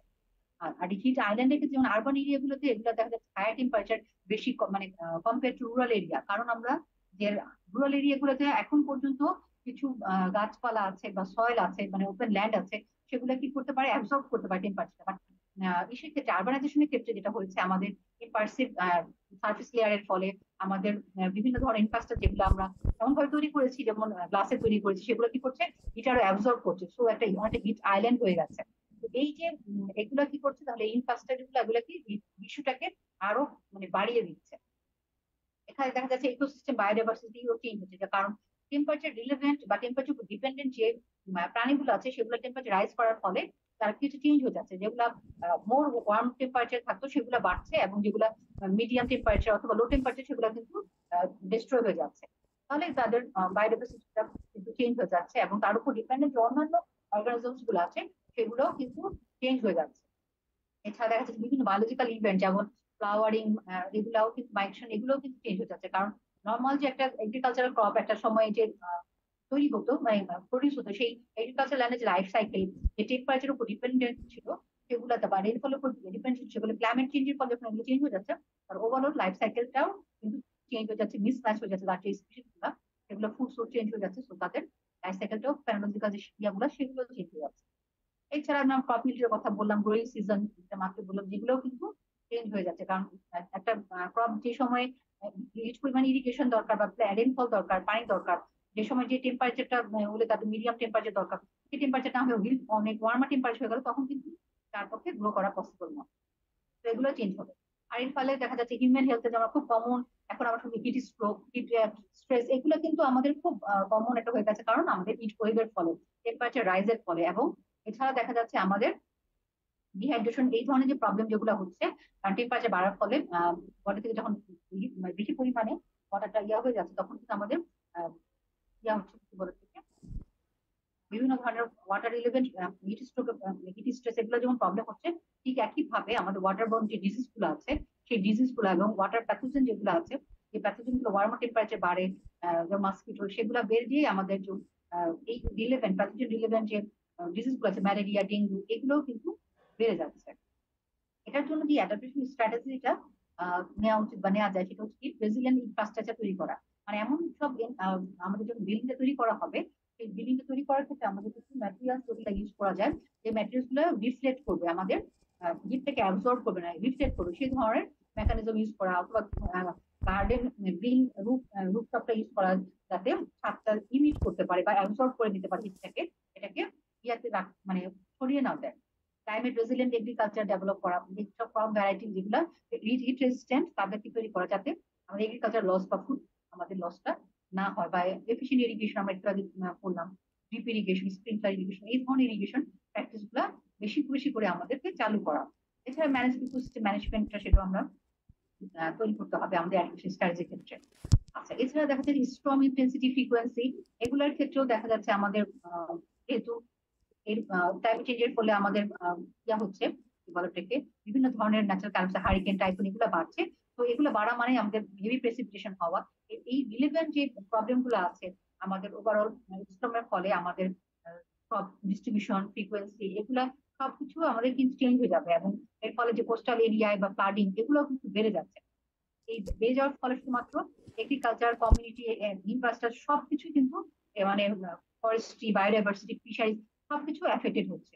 তো একটা স্ট্রং, শুধুমাত্র স্ট্রং ইন্টেন্সিটির ফলেও কিন্তু মানে একটা এফেক্টেড হচ্ছে, যে না শুধুমাত্র কোস্টাল এরিয়ায় স্ট্রং হচ্ছে এবং সেখানে সি লেভেল রাইজ হচ্ছে, ফ্লাডিং হচ্ছে, এটা এতটুকু তা না। এটা রিলেভেন্ট যে বাকিগুলো আছে কনসিকুয়েন্স, সেগুলো কিন্তু দেখা যাচ্ছে। এবং সোশ্যাল ইম্প্যাক্ট অবশ্যই দেখা যাচ্ছে যে মানুষের ডিসপ্লেসমেন্ট, যেটা আমরা কিছুদিন আগে দেখলাম দিল্লিতে, যে মানুষের কমিউনিটি যখন বাধ্য হয় এক জায়গা থেকে শিফট করতে বাঁচার জন্য, তাদের ঘর বাড়ি সব নষ্ট হয় সেটার জন্য, তাদের লাইভলিহুডটা মানে ক্ষতিগ্রস্ত হয়ে যায়, তাদের জীবিকার জন্য তখন তারা বাধ্য হয়, রাস্তাঘাট সব নষ্ট হয়ে যায়, তখন এই সোশ্যাল ইম্প্যাক্টটাও কিন্তু ইকোনমিক গ্রস্ত হচ্ছে, সোশ্যাল ইম্প্যাক্টটাও দেখা যায়। আর এটার অ্যাডাপ্টেশন হিসেবে আমাদের যেটা করতে হয়, যেহেতু স্ট্রং কথা আমাদের ফোরকাস্টিং করা পসিবল হয়, সেই ফোরকাস্টিংটা আর্লি ওয়ার্নিং সিস্টেমটা যখন আমরা বেশি বেশি করে, এখন এগুলো অনেক বেশি আধুনিক হয়েছে, এখন আরো অনেক আগে থেকে এগুলাকে ফোরকাস্ট করা পসিবল এবং মানুষকে অ্যাওয়ার করা পসিবল, ওয়ার্ন করা পসিবল, যে তারা মানে লাইফ জীবনটা, হিউম্যান হেলথটা অনেক বেশি কনজার্ভ করা মানে পসিবল, প্রোটেক্ট করা পসিবল। তারপরে এই আর্লি ওয়ার্নিং সিস্টেমটা ব্যবস্থা করা যায়। এছাড়া বিভিন্ন ধরনের ইনফ্রাস্ট্রাকচার তৈরি করা, যেগুলা এই ধরনের এক্সট্রিম ওয়েদারের ক্ষেত্রে কোনো ধরনের প্রবলেম হবে না, ব্রিজ তৈরি করা, ন্যাশনাল ড্যাম তৈরি করা, ফ্লাড ডিফেন্স শেল্টার তৈরি করা, সেগুলো ব্যবস্থা করা। আর ইকোসিস্টেম বেসড অ্যাডাপ্টেশন যেগুলো কথা বলা হচ্ছে, ন্যাচারাল যে ব্যারিয়ার আমরা দেখলাম, ম্যানগ্রোভ, ওয়েটল্যান্ড, কোরাল রিফ, এগুলো তৈরি করে মানে ব্যবস্থা করা, মানে বাড়ানো তাদেরকে প্রোডাকশন, যাতে করে আমাদের এই ক্ষতিগ্রস্ততা মানে আমাদের কোস্টাল এরিয়া যে স্ট্রম সার্চ করা হচ্ছে সেগুলো থেকে আমাদেরকে করা, আমাদের রক্ষা করা এবং কমিউনিটিকে অ্যালার্ট করে প্রিপেয়ার করা। এটা একটা আগের সাথে এটা রিলেভেন্ট, খুব একটা পার্থক্য না, কারণ ওর যে স্টোম ওয়াটার ইন্টেন্সিটি মানে বেশি ছিল, আর এটা হচ্ছে রান অফ। স্টোম ওয়াটার যখন ইন্টেন্সিটি হয় বাড়বে, তখন যেটা করে মানে আমাদের যে এরিয়ার ভিতরের এরিয়া, যেমন স্যালাইন ওয়াটার ইনক্লুড করবে, আমাদের যে সেডিমেন্ট আছে, বিভিন্ন ধরনের পলিউশন আছে, সেগুলো কন্টামিনেট করবে, এই ধরনের পলিউশন করবে। তো এই পলিউশনের ক্ষেত্রে এগুলো থেকে যে মানে আরবান এগুলো পলিউশনের ক্ষেত্রে কন্ট্রোল করার জন্য যে আমাদের বিভিন্ন ধরনের গ্রিন ইনফ্রাস্ট্রাকচার তৈরি করা, যেমন গ্রিন রুফ, গ্রিন গার্ডেন, পাইনেবল পেভমেন্টস, যেখানে পানিটা ঢুকতে পারবে, আমাদের গ্রাউন্ডে রিচার্জ হতে পারবে, তো আমাদের রান ওয়াশ আউটটা বা রান অফটা কম হবে, রিডিউস হবে।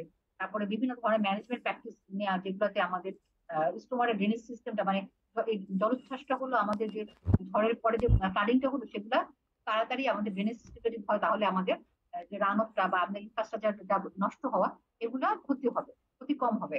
আর এগুলা বিভিন্ন ভাবে ওয়াটার বডি গুলো যদি আমাদের পন্ড গুলো, যেগুলো আমাদের এই ওয়াটার গুলা কন্ট্রোল করা যেতে মানে ট্রিট করা যায়, সেই সব করলেও আমাদের দেখা যাচ্ছে এগ্রিকালচার ল্যান্ডে আমরা এগুলি যখন নেক্সট আমরা যখন ইয়া করবো, ইউজ করবো, তখন আর এগুলো পলিউশন গুলো যদি কন্ট্রোল করতে যায়, তাহলে আমাদের এগ্রিকালচার লসটাও হবে না। আচ্ছা, এটা হচ্ছে ফ্লাড এরিয়াটা বেড়ে যাচ্ছে, কারণ হচ্ছে আমাদের বিভিন্ন ধরনের যখন এই যে সল্ট ওয়াটার ইন্ট্রুশনটা বাড়ছে, তখন এই প্রেসিপিটেশনটা বাড়ছে, আমাদের ইয়াগুলা কি বলে ওটাকে, আমাদের নিচু এলাকা যখন আমরা ভরে ফেলছি, তখন পানিটা যাওয়ার জায়গা পাচ্ছে, তার মানে আমাদের ফ্লাড প্লেন এরিয়াটা বাড়ছে। এই ফ্লাড প্লেন এরিয়াটা বাড়ার ফলে আমাদের ওভারঅল আমাদের ইনফ্রাস্ট্রাকচার ড্যামেজ হচ্ছে, আমাদের ইকোসিস্টেম ড্যামেজ হচ্ছে, আমাদের প্রপার্টি ড্যামেজ হচ্ছে।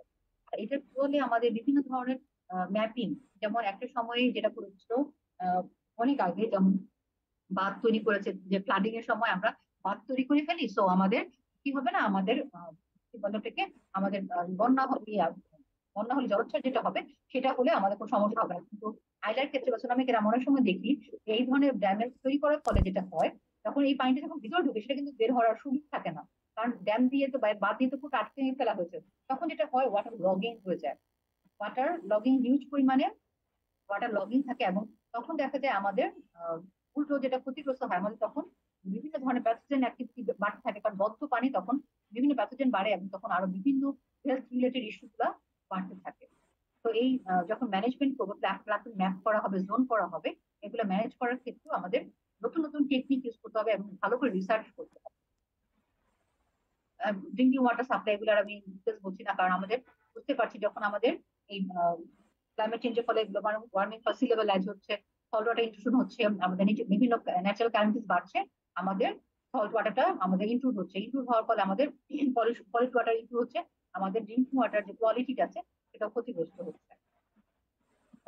মাইগ্রেশন অফ ওয়েটল্যান্ড, আমাদের যে নিচু এলাকাগুলো আছে, সেগুলো দেখা যাচ্ছে সি লেভেল যখন যত রাইজ করছে, তখন আমাদের নিচু এলাকাগুলো আমাদের যেটা ফ্রেশ ওয়াটার ছিল, ওয়েটল্যান্ড যেটা বছর একটা সময় হয়তো বা আমাদের পানির ছাড়তে বা অনেক সময় নর্মাল থাকে, সেই ওয়েটল্যান্ড গুলো কিন্তু আবার কি হয়ে যাচ্ছে, মাইগ্রেট চেঞ্জ হয়ে যাচ্ছে।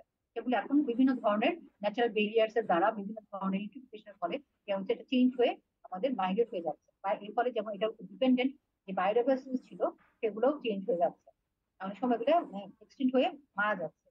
আর এই ওয়েটল্যান্ডের ফলে যেমন ইকোসিস্টেমটাও শিফট হয়ে যাচ্ছে, যে ইকোসিস্টেম, একটা ফ্রেশ ওয়াটার ইকোসিস্টেম ছিল, সেটা চেঞ্জ হয়ে হয়তো বা অন্য ধরনের ইকোসিস্টেম হচ্ছে, অথবা এটা ইউটিফিকেশন হয়ে এটা নষ্ট হয়ে যাচ্ছে। তো এগুলোর ক্ষেত্রে আমাদের ওয়েটল্যান্ড রিস্টোরেশন, কনজারভেশন, আমাদের বিভিন্ন ধরনের, যেমন এই এই বিভিন্ন ম্যানেজমেন্ট প্র্যাকটিসের মধ্যে একটা প্র্যাকটিস হচ্ছে আমাদের, যেমন আমাদের নদীর যেগুলো আছে সেই নদীর যে সেডিমেন্ট গুলো জমাচ্ছে সেগুলো কিন্তু ড্রেজিং করা উচিত, আমাদের করাও হয় সেগুলো, যাতে আমাদের নদীর যে তলেগুলো বেশ আমরা যদি ওগুলিকে আবার আরো গভীর করে দিতে পারি, তাহলে এই ওয়াটার বডিটা এখানে জমা হবে, আমাদের বিভিন্ন ধরনের কাজ বলে আমাদের এগ্রিকালচার ল্যান্ড বা ওয়েটল্যান্ড গুলো ক্ষতিগ্রস্ত হবে না।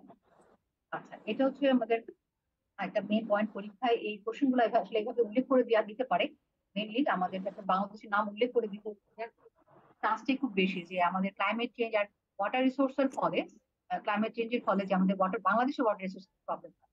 এই প্রবলেম গুলো আমরা এতক্ষণ বলেছি, এই প্রবলেম গুলাই হয়, সেই প্রবলেম গুলাই আমরা শুধুমাত্র বাংলাদেশের কথা যখন উল্লেখ করবে, তখন আমরা চেষ্টা করবো শুধু বাংলাদেশের কথা ভেবে আমরা ওইভাবে আনসার করবো। এই জন্য আমি এভাবে লিখেছি।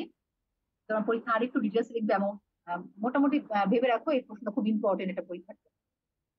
আচ্ছা, প্রথম যেটা হচ্ছে প্লাডিংটা ইনক্রিজ হবে, যেহেতু আমাদের রেইনফল প্যাটার্নটা চেঞ্জ হয়ে গেছে, আমাদের প্রেসিপিটেশন ইনক্রিজ করে গেছে, সেগুলোর ফলে আমাদের দেখা যাচ্ছে প্লাডিংটা অনেক বাড়ছে, এবং এটার ফলে আমি এক দুটা ইম্প্যাক্ট দেখেছি, পজিটিভ ইম্প্যাক্ট দেখেছি তোমার পরীক্ষা। আহ, একটু ডিটেলস লেখার চেষ্টা করবে। আচ্ছা, স্যালাইনিটি ইনক্লুশন হবে, আমাদের ব্রড ওয়াটার স্কারসিটি আমাদের দেশে এগুলো খুব বাড়ছে, যেমন আমাদের এট এ টাইম যেমন ফ্লাডিংও বাড়ছে, বৃষ্টিপাত যেমন বেড়েছে, ফ্লাডিংও হচ্ছে।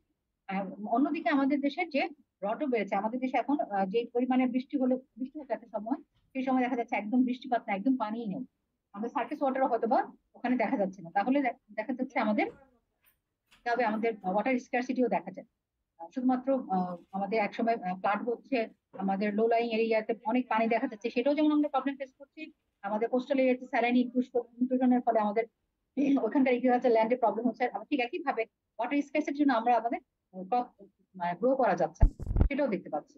এছাড়া রিভার ব্যাংক ইরোশন, এটাও হচ্ছে আমাদের দেশে খুব কমন একটা প্র্যাকটিস, যে আমাদের এই যে বিভিন্ন ধরনের যে ন্যাচারাল ক্যালামিটিস গুলো হচ্ছে, আমাদের সেডিমেন্ট ট্রান্সপোর্ট হচ্ছে, এগুলো ক্ষেত্রে আমাদের হচ্ছে নদী ভাঙনটা খুব কমন, আমাদের লস অফ ল্যান্ড এটা, এবং এটার ফলে যে মানুষের ডিসপ্লেসমেন্ট বা ড্যামেজ, এগুলো কিন্তু খুব কমন দেখা যায় সিনারিও আমাদের বাংলাদেশে, এবং এটার ফলে আমাদের এগ্রিকালচারাল যে ল্যান্ড গুলো আছে সেগুলো ডিস্ট্রয় হয়ে যায়, এবং আমাদের এগ্রিকালচারাল মানে ফ্লাডিং এর ফলে দেখা যাচ্ছে আমাদের হিউজ পরিমাণে আমাদের ক্রপ লস হচ্ছে।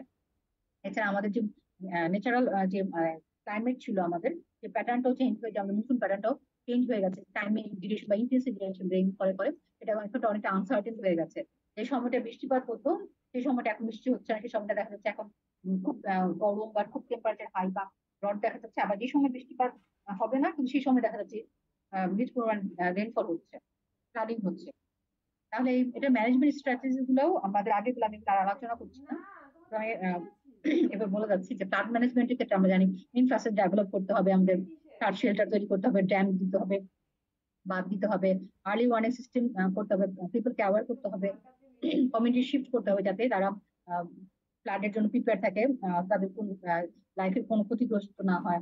স্যালাইনিটি কন্ট্রোল করার জন্য আমাদের বিভিন্ন ধরনের গবেষণা করে, যেমন স্যালাইন ফ্লোরাইন ভ্যারাইটি তৈরি করা হয়েছে, তারপর বিভিন্ন ওয়াটার স্যালাইন এরিয়াতে আমাদের যে রেইন ওয়াটার হার্ভেস্টিং এর প্র্যাকটিসের ব্যবস্থা করা, বা গ্রাউন্ড ওয়াটার রিচার্জ করা, বিভিন্ন ধরনের অবশ্য এই ধরনের প্রজেক্ট নেওয়া হয়েছে, কিন্তু লার্জ স্কেলে গভর্নমেন্টের ওরকম প্রজেক্ট এখন পর্যন্ত আমার জানা মতো হয়নি, কিন্তু বিভিন্ন ধরনের ইন্টারন্যাশনাল কর্পোরেশনের ক্ষেত্রে ছোট ছোট প্রজেক্ট, পাইলট প্রজেক্ট যেগুলো বলে, এরকম ছোট ছোট অনেক প্রজেক্ট আছে, যেগুলো গ্রাউন্ড ওয়াটার রিচার্জ, যেমন একটা পন্ড রিচার্জ করা বা গ্রাউন্ড ওয়াটার রিচার্জ করার, এরকম বিভিন্ন ধরনের, বা রেইন ওয়াটার হার্ভেস্টিং এর ফলেও বিভিন্ন ধরনের কোস্টাল এরিয়াতে হচ্ছে, শুধুমাত্র এই স্যালাইন কন্ট্রোল করার জন্য বা গ্রাউন্ড ওয়াটার রিচার্জ করার জন্য, ফ্রেশ ওয়াটারটাকে রিচার্জ করার জন্য। এই ওয়াটার ম্যানেজমেন্ট কনজারভেশনের ক্ষেত্রে দেখা যাচ্ছে ইরিগেশন যে প্র্যাকটিসটা আছে, সেটা ইরিগেশন প্র্যাকটিসটা আমাদেরকে এমন ভাবে ওয়াটার এফিসিয়েন্ট ইরিগেশন প্র্যাকটিস করতে হবে। রেইন ওয়াটার হার্ভেস্টিং অলরেডি বললাম, আমাদের রিভার বেসিন ম্যানেজমেন্টের কথা বলছি, কারণ হচ্ছে আমাদের রিভার, আমাদের অনেক নদী আছে, কিন্তু দেখা যাচ্ছে আমাদের সেডিমেন্টেশনের ফলে দেখা যাচ্ছে এই নদীর যে তলদেশ গভীরতা কমে গেছে, যার ফলে আমাদের পানিটা কি হয়, একটু ফ্লাড হলেই আমাদের যে ল্যান্ড গুলো আছে সেগুলো কাভার হয়ে যায়। এই সেডিমেন্টেশনটা যদি আমরা ড্রেজিং করে যদি আমরা দূর করতে পারি, কমাতে পারি, গভীরতা আবার আগের মতো ফিরিয়ে আনতে পারি, তাহলে কিন্তু আমাদের ফ্লাডিং এর প্রবলেম যেগুলো হচ্ছে সেগুলো হবে না, এবং ফ্রেশ ওয়াটারটা কিন্তু এখানে রিজার্ভ থাকবে বেশি পরিমাণে। আর আমাদের যেহেতু আমাদের বেশিরভাগ নদী আমাদের বড় বড় নদীগুলো ট্রান্স বাউন্ডারি বাইরের কান্ট্রির সাথে রিলেভেন্ট, তো এই ক্ষেত্রে আমাদের ইন্টারন্যাশনাল যে চুক্তিগুলো আছে সেগুলোর ক্ষেত্রে আমরা যখন কোঅপারেশনের ক্ষেত্রে আমরা এগুলো ম্যানেজ করতে পারি, তাহলে আমাদের জন্য ওয়াটার রিসোর্সটাকে বা ওয়াটার বডিটাকে রিসোর্সটাকে আমাদের ম্যানেজ করা পসিবল হবে। এছাড়া আমাদের ক্লাইমেট রেজিলিয়েন্ট এগ্রিকালচার, যেটা আমি বললাম যে আমাদের টলারেন্ট ভ্যারাইটি, আমাদের বলে এটাকে বিভিন্ন ধরনের এগ্রিকালচার যেগুলো ক্ষেত্রে আমাদের খুব বেশি হ্যাম্পার হয় সয়েল স্যালাইনের ক্ষেত্রে, আমাদের হিউজ পরিমাণে ইরিগেশন দরকার, এরকম প্রবলেম তৈরি না করে আমাদের অল্প ইরিগেশনে এরকম ভ্যারাইটিও রেড ফেড যে ক্রপ গুলো আছে সেগুলো না হয়ে আমাদের অল্প ওয়াটার ইরিগেশনে যে ক্রপ গুলো সেগুলো যাতে ম্যানেজ করা যায়, করা যায়, তৈরি করা যায়, সেগুলো অনেক গবেষণা বা রিসার্চ হচ্ছে বা ডেভেলপ হচ্ছে। এছাড়া আমাদের অ্যাওয়ারনেস, আমাদের এডুকেশন ট্রেনিং, এগুলো অ্যাজ ইউজুয়াল আমাদের কমিউনিটিকে ডেভেলপ করা, কমিউনিটিকে বোঝানো এবং রিস্ক রিডিউস করার জন্য আমাদেরকে মানে ক্যাপাসিটি বিল্ড আপ করা, ট্রেন আপ করা এবং অ্যাওয়ারনেস গ্রো করা যায়, তাহলেও আমাদের অনেক ক্ষতি ওয়াটার রিসোর্সের ক্ষেত্রে বা ক্লাইমেট চেঞ্জের ফলে কমিয়ে আনা যাবে। আচ্ছা, এই যে ম্যানেজমেন্টের কথা বললাম, বাংলাদেশের মেইন কথাই আমরা মেনলি বললাম যে বাংলাদেশে এই মানে ওয়াটার রিসোর্সের ফলে বিভিন্ন ধরনের প্রবলেম হচ্ছে এবং প্রবলেম কিভাবে মিনিমাইজ করা যায় সেগুলো আমরা বললাম। এটা ম্যানেজমেন্টের ক্ষেত্রে আমরা বিভিন্ন ধরনের চ্যালেঞ্জ মুখোমুখি হতে হয়। সেই চ্যালেঞ্জ গুলো পরীক্ষা অনেক সময় আসতে পারে। কারণ পরীক্ষা আসলে তোমাদের এই চ্যাপ্টার মেইন প্রবলেম ইয়াটাই আসবে, কোশ্চেনটাই হচ্ছে আসলে ইম্প্যাক্ট, ইম্প্যাক্ট বা ইফেক্ট যেটা আমাদের ওয়াটার রিসোর্সের উপরে, বাংলাদেশের কথা উল্লেখ করেও দিতে পারে, নাও করতে পারে। তাহলে এটাই হচ্ছে মেইন ইয়াটা এবং ম্যানেজমেন্ট। তাহলে effect and management of water resources climate চেঞ্জের ফলে এটা পরীক্ষা ইম্পর্টেন্ট কোশ্চেন। তবে এই প্রশ্নটাও অনেক সময় পরীক্ষায় আসে, অথবা দেখা যাচ্ছে এক্সটার্নাল 1-2 মার্কসের কোশ্চেন দিয়ে দিতে পারে যে এই চ্যালেঞ্জটা কি, যে বাংলাদেশে যখন আমরা বললাম বা বিভিন্ন বাংলাদেশ না যে কোনো কান্ট্রিতে যখন আমরা এই ক্লাইমেট চেঞ্জ ম্যানেজমেন্ট স্ট্র্যাটেজি গুলো নিচ্ছি, এটার প্রতি কি ধরনের প্রবলেম আমরা ফেস করি বা কি ধরনের প্রবলেম গুলো আসলে নর্মাল দেখা যায়। তো বাংলাদেশের ক্ষেত্রে এগুলো বেশি আহ, বেশি আমাদের জন্য জরুরি, কারণ বাংলাদেশ একটা ভালনারেবল হিসেবে আছে, কারণ আমরা লো লাইং এরিয়াতে হওয়াতে আমরা বিভিন্ন ধরনের এই ক্লাইমেট চেঞ্জ এর এফেক্টটা ওয়াটার রিসোর্সে দেখা যাচ্ছে। যেমন আমাদের লিমিটেড রিসোর্স আর ক্যাপাসিটি, কারণ আমাদের যে ফাইন্যান্সিয়াল কনস্ট্রেন্ট আছে আমাদের পক্ষে অনেক খুব হাই লেভেলের বা ইয়ার অনেক বেশি ফান্ডেড দেখা যাচ্ছে বিভিন্ন, যেহেতু ডেভেলপিং কান্ট্রি আমরা, সেই ধরনের বিভিন্ন প্রজেক্ট ওয়াটার ম্যানেজমেন্ট প্রজেক্টের কথা আমি যেটা বললাম, যে আমাদের দেশে স্যালাইন ট্রিট করে ফ্রেশ ওয়াটার তৈরি করে এমন ধরনের প্রজেক্ট এখন তৈরি করা পসিবল হয় না। তো এই ফাইন্যান্সিয়াল রিসোর্সের যেটা আমাদের বাধ্যবাধকতা লিমিটেড আছে, সেটা আমাদের এটা একটা চ্যালেঞ্জ। আমাদের যে টেকনিক্যাল এক্সপার্টিজম দেখা যাচ্ছে, সেইখানে ইনসাফিসিয়েন্ট টেকনিক্যাল এক্সপার্ট দেখা যায় বা ক্যাপাসিটি বিল্ড আপ করা গভর্নমেন্ট বিভিন্ন এজেন্সির ক্ষেত্রে বা লোকাল কমিটির ক্ষেত্রে, এটা একটা প্রবলেম আমরা ফেস করি। এছাড়া দেখা যাচ্ছে আমাদের আনসার্টিনিটি বা কমপ্লেক্সিটি আমাদের খুব প্রবলেম হয়। যেমন আমাদের ফিউচার যে ক্লাইমেট প্রজেকশন করা হয়, তৈরি করা হয়, আমরা বিভিন্ন সময়েই ওয়েদার ফোরকাস্টিং এ খুব কমন আমরা এই সিনারিওটা দেখি যে আমাদের বাইরের কান্ট্রিগুলোতে যখন ওয়েদার ফোরকাস্টিংটা বলা হয় তখন খুব কাছাকাছি থাকে, খুব বেশি চেঞ্জ হয় না। কিন্তু আমাদের দেশে যখন ক্লাইমেট ফোরকাস্টিং দেখি বা ইয়া দেখি, মানে আমি জানি না কেন এই ফিউচার ক্লাইমেট প্রজেকশন করা বা ইয়া করা অনেক ক্ষেত্রে দেখা যাচ্ছে বিভিন্ন ল্যাকিং বা প্রবলেম গুলো আমরা দেখতে পাই। আচ্ছা, এছাড়া কমপ্লেক্স ইন্টারেকশন দেখা যাচ্ছে বিভিন্ন ধরনের ক্লাইমেট চেঞ্জের ওয়াটার রিসোর্স, কিন্তু একটা শুধুমাত্র যে একটা ওয়াটার বডি বা একটা এরিয়ার ইকোসিস্টেম কন্ট্রোল করা বা একটা এরিয়ার ক্লাইমেটটাকে কন্ট্রোল করার ব্যাপারটা আসলে তা না, এটা টোটালটা সবটাই একটা সাথে একটা রিলেভেন্ট। কারণ আমি বললাম যে আমাদের কোর্সটা যে ওয়াটার রিসোর্সের উপর আমরা ক্লাইমেট চেঞ্জটা করবো, কিন্তু দেখলাম ওয়াটার রিসোর্স তো আসলে শুধু একটা ইন্ডিভিজুয়াল একটা সেক্টর না, এটা রিলেভেন্ট অনেকগুলো সেক্টর আছে। তো এই সবকিছু এই কমপ্লেক্সিটিটার জন্য, এই ইন্টারশনটার কমপ্লেক্সিটির জন্য আমাদের দেখা যাচ্ছে এটা ইন্টারডিসিপ্লিনারি অ্যাপ্রোচ দরকার ম্যানেজমেন্টের, সেক্ষেত্রেও আমাদের দেখা যাচ্ছে অনেক সময় প্রবলেম হয়।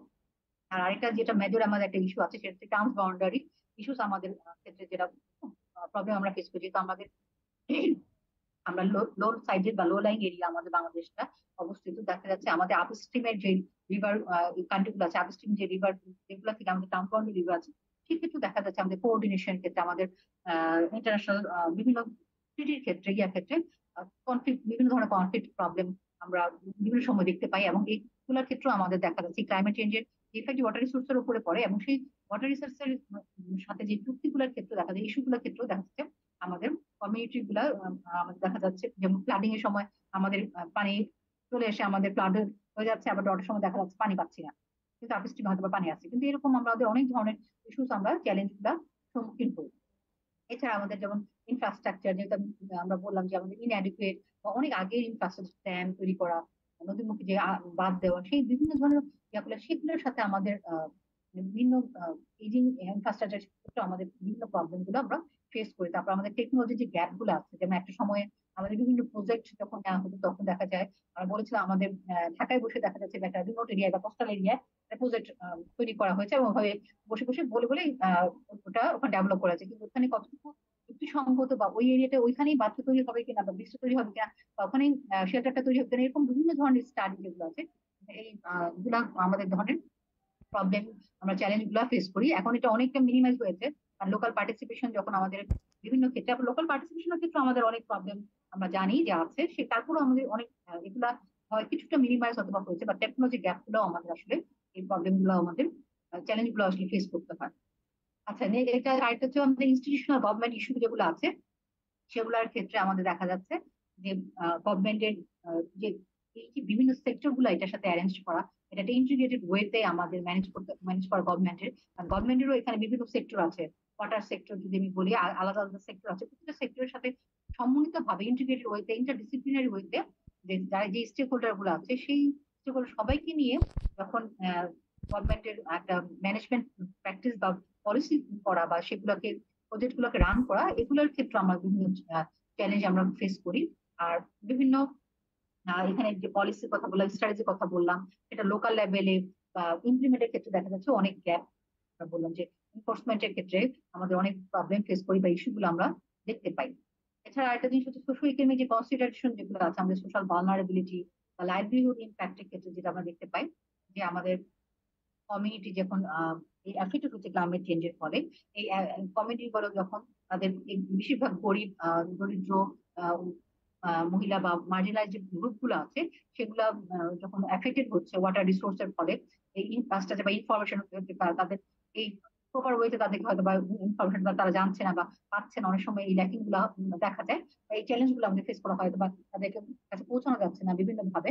সেগুলো যখন এই সোশ্যাল প্রবলেম গুলো ফেস করার ফলে দেখা যাচ্ছে এই ভালনারেবিলিটি বাড়ে এবং এই চ্যালেঞ্জ গুলো আমাদের ফেস করতে হয়। এছাড়া আমাদের লাইভলিহুড ইম্প্যাক্টের উপরে খুব হিউজ পরিমাণ দেখা যাচ্ছে যে এই ফ্লাডিং এর ফলে, আমাদের ক্লাইমেট চেঞ্জের ফলে, সি লেভেল রাইজের ফলে, ওশেন শিফটিং এর ফলে আমাদের বিভিন্ন ধরনের ইফেক্টের আরেকটা ইফেক্ট হচ্ছে আমাদের লাইভলিহুডের ইম্প্যাক্ট পড়ে এবং সেটা চ্যালেঞ্জ আমাদেরকে মোকাবেলা করতে হয়। কারণ অনেক সময় দেখা যাচ্ছে একটা লাইভলিহুডে যারা অভ্যস্ত তারা অন্যটায় শিফট করতে চায় না, বা অন্যটা শিফট করা তাদের পক্ষে পসিবলও হয় না। সেই ধরনের চ্যালেঞ্জ গুলো আমাদের দিকে দেখা যায়। ওকে, এটা আমাদের লাস্ট স্লাইড, সেটা হচ্ছে আমাদের এনভায়রনমেন্টাল কনসার্নের ক্ষেত্রে দেখা যাচ্ছে যে ক্লাইমেট চেঞ্জের ফলে আমাদের যে ইকোসিস্টেম ডিগ্রেডেশন বা হ্যাবিটেট লস হচ্ছে বা পলিউশন, ইকোসিস্টেম সার্ভিস, সব কিছুর ক্ষেত্রে আমাদের দেখা যাচ্ছে এনভায়রনমেন্টাল কনসার্ন, আমাদের যে ইস্যুগুলো আছে সেই ইস্যুগুলোর ক্ষেত্রে আমাদের যে water purification, flood regulation, habitat provisioning, এই সব কিছুর ক্ষেত্রে আমাদের নলেজ গ্যাপ, রিসার্চ, এই গুলো প্রবলেম গুলো আমাদের ফেস করতে হয়। আর এই যে পুরো ব্যাপারটাতে যে আমাদের পাবলিককে অ্যাওয়্যার করা, পার্টিসিপেট করা, তাদেরকে বিভিন্নভাবে এঙ্গেজ করা, এই কমিউনিটি ম্যানেজমেন্টের ক্ষেত্রে তাদেরকে বিভিন্ন ধরনের মানে কি বলবে কন্ট্রোলিং মেজার্স নেওয়ার জন্য, তাদেরকে বিভিন্ন ধরনের অ্যাওয়্যার করা, বায়োডাইভার্সিটি কন্ট্রোল করার জন্য, এই সব কিছুর ক্ষেত্রে আমাদেরকে এই চ্যালেঞ্জ গুলা বা এই গুলো ফেস করতে।